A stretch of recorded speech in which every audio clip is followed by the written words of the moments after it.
I can keep the suspense going.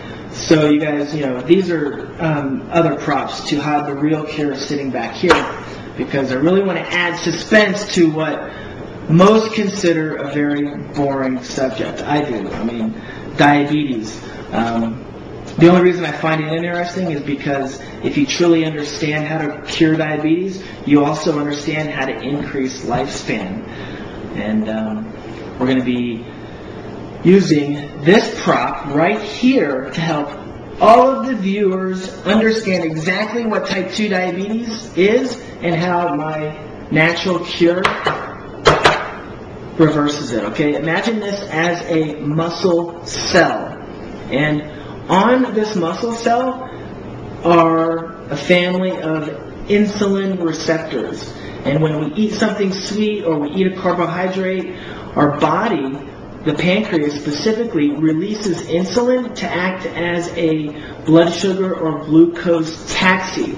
And what it does is it binds to the muscle cell, and then it sequesters glucose vacuums, or technically known as glucose transporters, to the outside of the cell to vacuum up glucose from the bloodstream. And then we get a normal blood glucose level, which is 85 to 95. But when that process stops working, we are type 2 diabetic. Blood sugar goes, say, from 85 to 95 to 115. This is fasting blood glucose, to 125, and eventually 200 or 300. And we slowly die. Diabetics are notoriously ill. They die from heart disease and from cancer at 2.5 times the rate of normal, healthy people who don't have diabetes.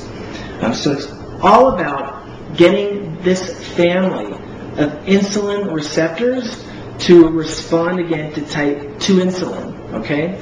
When we're type 2 diabetic, these receptors are jammed, and insulin doesn't activate the glucose vacuums, and therefore glucose escalates.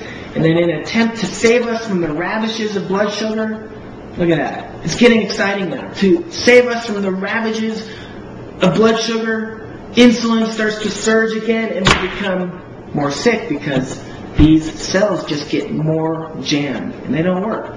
So you have to get off all of the drugs, because the drugs don't fix this muscle cell or unjam the insulin receptor. They just don't do it. None of them do. Glucophage or metformin, Actos, Avandia, Precor, they don't work at the molecular level on the cell. But my natural cure sitting back here does. Okay? And scientists have been studying this natural cure, specifically chemists working for Big Pharma, to try to duplicate it. There's several patents going on right now, patent wars, trying to duplicate it, trying to get a synthetic alternative so they can monopolize it and sell it to you for outrageous sums of money. You know the game, right? If you don't, your head is in the sand and you need to wake up. But this natural cure, you can use it because it's already got the natural ingredient in it, naturally, thanks to Mother Nature. And it's a polyphenol, and it works by unjamming the insulin receptor and lowering blood sugar. Alright? That natural cure is, drum roll please, you guys have all heard of it, cinnamon. Alright? And if you're not diabetic, you can use this to get your metabolism humming along so you can keep your muscles bulging and your fat away. Okay? To say it nicely. In other words, you can use this to not be an honorary member of the Fat Cow Hall of Fame. Use it consistently. It's cinnamon, diabetic or otherwise. You want to use about 1/2 teaspoon before every meal. 3 meals a day, that's it for diabetics. And maybe before you go to bed. The best way to use the natural diabetes cure, cinnamon,